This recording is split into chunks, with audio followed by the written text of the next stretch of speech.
Today, we are looking at an absolutely fascinating wealth showdown. We're going to completely dissect 3 decades of verified Fidelity Index Fund data in this explainer to see what actually happens to your money when you build a portfolio with clear intention versus, well, just following the crowd. We're pitting 5 meticulously chosen funds up against a standard one-fund strategy, and I promise you, we are not rounding up a single number here just for effect. Every single thing we're looking at is pulled directly from the historical, honest math. Okay, let's dive into this. Imagine you have 100 grand. What really happens if you invest that money and just completely leave it alone for 30 years? That's the core question driving this entire narrative. Now, it's super easy to guess, but when you run the actual math on how people typically invest this kind of cash, the outcomes are literally completely different from what you might expect. So to illustrate this, let's look at 2 incredibly relatable approaches to that $100,000. First up, we've got the yield chaser. You know the type. This is the investor who opens a screener, sorts everything by dividend yield, and just dumps all their money into whatever pays the absolute most right now, chasing that immediate cash payout. On the other side, we have the one-fund investor. Now, this person knows picking individual stocks is basically a losing game, so they play it safe and put everything into a single, broad index fund like the S&P 500. Sounds incredibly sensible, right? But here's the kicker. When you run the numbers, neither of these archetypes wins. They both lose to a portfolio almost nobody tells you to build. Section 1. The 5 portfolio roles. You see, a truly successful portfolio isn't just some random list of high-performing stocks. It's an intentional architecture. If you put all your money into one fund, even a really great one, you're making a massive, silent bet on a single country, a single currency, and usually a single sector. A 5-fund structure is specifically designed to fix those hidden flaws. We don't just pick 5 good funds at random, we define 5 specific roles that absolutely need to be filled. First is income. We need something that produces real cash yield, but without that being its only redeeming quality. Second is geography. We want something completely outside the United States so we aren't totally reliant on just one country's market. Third is market capitalization, specifically smaller companies. These capture an aggressive kind of growth that established trillion-dollar giants just can't deliver anymore. Fourth is the core. This is your broad U.S. large-cap stake, like the S&P 500, which definitely still belongs here, but as a contributor, not the whole bet. And finally, concentrated growth. This is a sleeve given the freedom to compound aggressively in a high-return sector. Section 2. The 5-fund countdown. We are now going to verify the exact Fidelity Index funds that fill these 5 roles. We're going to count them down from the smallest role in our story all the way to the heaviest hitter, showing you the honest math for each one. Coming in 5th is the exact fund the yield chaser probably would have found on their own, the Fidelity MSCI Real Estate Index ETF, ticker FREL. Real estate investment trusts are legally required to pay out most of their taxable income, which gives this fund a super generous yield of close to 3.5%. Plus, it has a tiny 0.08% expense ratio. But here is what that yield doesn't tell you.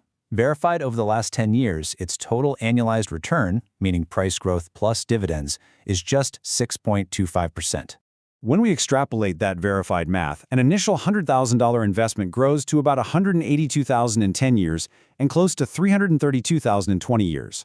But by year 30, the math takes a surprising turn, landing the yield chaser with a verified $64,000 outcome. Wait, what? Just 64 grand? Exactly, because constantly siphoning off the yield completely guts your compound growth, leaving your principal entirely exposed to market shocks, like the brutal 26% drop this specific fund took back in 2022. That wild volatility is the price you pay for the income, and it's exactly why this fund earns only 1/5 of our portfolio, definitely not the whole thing. 4th on our list is the Fidelity Total International Index Fund, ticker FTIHX. Now, in the spirit of total transparency, this fund launched in 2016, so it doesn't have a full 10-year track record like the others. Because of that, we are using its actual since inception return of 9.41%. We're not estimating or stretching data to fill a decade it literally hasn't lived through. The crucial point here is that this fund fixes the one-fund investor's silent bet on America. By holding thousands of companies across both developed and emerging markets, it acts as a global shock absorber. Run that 9.41% forward, and your 100 grand becomes $245,600 in 10 years and nearly $1.48 million over 30 years. It also pays a 2.5% dividend yield, which, by the way, is actually higher than the S&P 500, and it had the smallest drop in our entire lineup during the 2022 rate shock. Third up is the Fidelity Small Cap Index Fund, ticker FSNX. This fund tracks nearly 2,000 smaller U.S. companies for a microscopic expense ratio of 0.025%. That's basically a rounding error. Its verified 10-year annualized return is a really impressive 11.75%. Now sure, small companies swing a lot harder in both directions than trillion-dollar giants, but that volatility grants us access to a kind of aggressive growth that massive corporations structurally just cannot deliver anymore. Let's look at how that translates over time.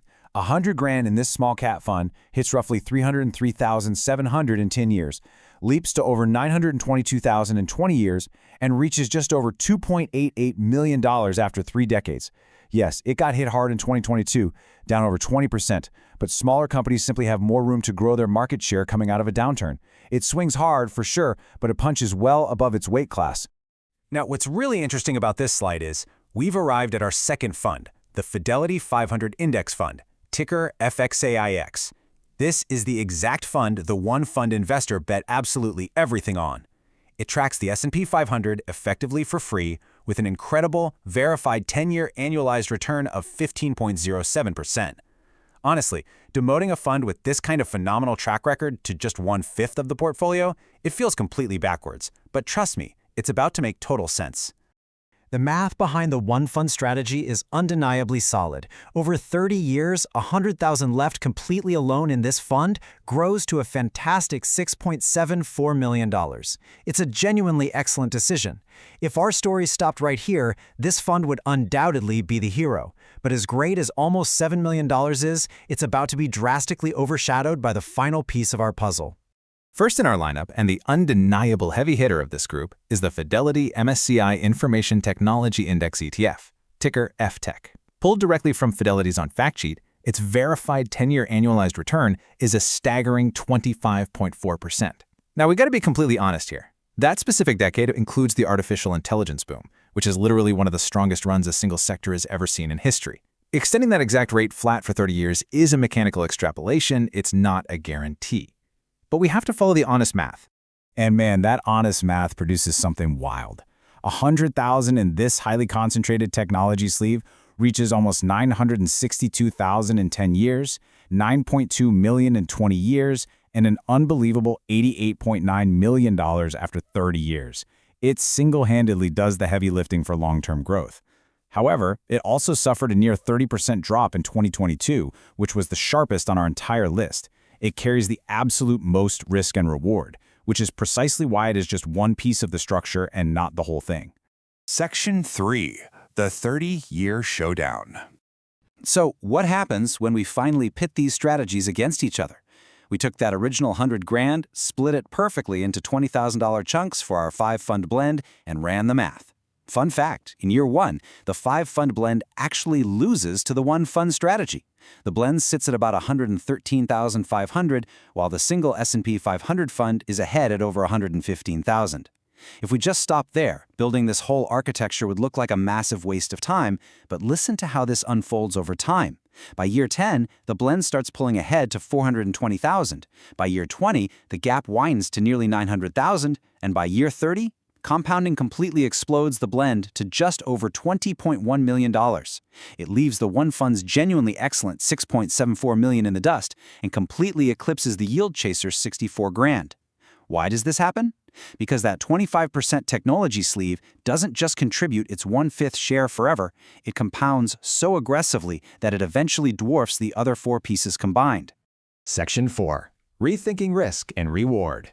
Now, before we pop the champagne on that massive $20 million outcome, we need a major pattern interrupt regarding how we define diversification. Let's look back at the actual 2022 market downturn. Verified against real returns, our heavily diversified 5-fund blend fell 22%. Meanwhile, the quote-unquote risky 1-fund bet on the S&P 500 fell only 18%. And this brilliantly illustrates a counterintuitive truth. The diversified portfolio actually had a rougher single year and lost more money during that specific rate shock than the simpler portfolio it eventually destroys over 30 years. There's a quote directly from the source material that is absolutely vital here. Diversification did not make the ride smoother, it bought access to the one sleeve capable of multiplying the whole portfolio. We are usually taught that diversification is all about buying safety and smoothing out the bumps along the way. But verified against the real numbers here, that is just not what happened. The extra volatility from sectors like technology and real estate wasn't a bug in the system, it was the exact mechanism that allowed the portfolio to reach a mathematical stratosphere the single fund could literally never achieve on its own. Which leaves us with this final provocative question. Are you willing to trade a rougher single year for a dramatically larger 30-year outcome? Because when you get right down to it, that is the real choice you are making here. Whether you're tempted to chase immediate yield right now, or you're about to buy a single fund and just call it a day, remember that the source material provides a completely free calculator to test your own starting amounts and assumptions. Play with the math yourself. Find out exactly what the other version of your investment decisions might actually cost you in the long run.